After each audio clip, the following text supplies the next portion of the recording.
Yesterday we were launched under the assumption that there were 7 people trapped on one side of a landslide. We were going to transport them to the other side to safety. When we actually got to a small airport called Strom in the town of Morton to pick up a sheriff's deputy, he actually informed us that there were 7 separate sites, each of which had multiple people that needed rescuing. So it was getting dark, the weather was moving in, and of course we always had a fuel to consider. So we had him prioritize and went to the most critical of the sites, picked up 2 people who were, the flight mechanic spotted them. They were on an island. Their house had become an island surrounded by some roiling, raging water. So we just hoisted them to safety and brought them back to the airport.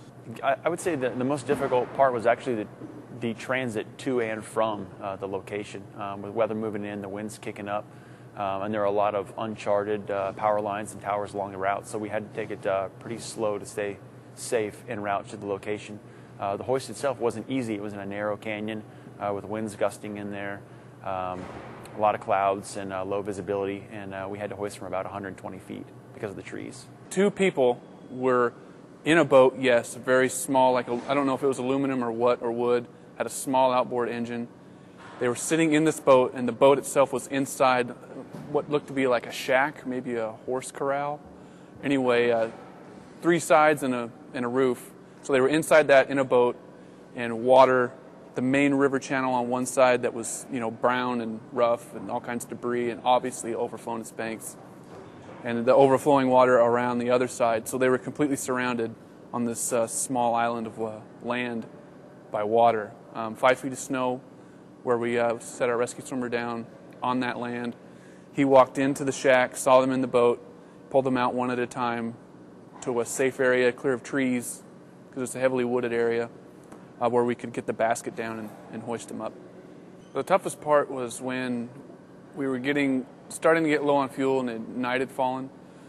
So we had some added things to consider as far as risk versus gain. We knew we had people who needed us. But with our fuel state and with the weather,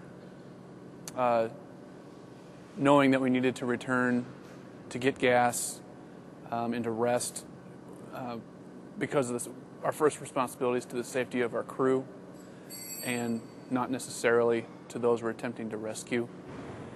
That's a tough decision every time, and that was hard. And it was really the first time I had been operational and had to be involved in that discussion. And it was as hard as I figured it was going to be, because we knew people were down there who we came out to help, and we couldn't do it anymore. We had to go home. Those people were in dire straits, and I was glad to be there for them, the 2 people we got.